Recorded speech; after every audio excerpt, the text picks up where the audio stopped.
Люди в депрессии. У меня к вам вопросики. Так уж получилось, что по независимым друг от друга обстоятельствам у меня сначала в депрессии оказалась моя лучшая подруга, с которой мы жили на тот момент, потом после нее полетела моя вторая лучшая подруга, и потом мой партнер. А я, никогда не была в депрессии. То есть мне этот механизм в целом непонятен.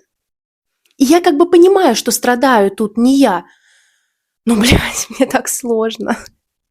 И самое обидное в этой ситуации, что люди в депрессии, они не говорят тебе, чем им помочь, потому что им в целом ничего не помогает. Не увеличивается мотивация, ничего не прибавляет сил.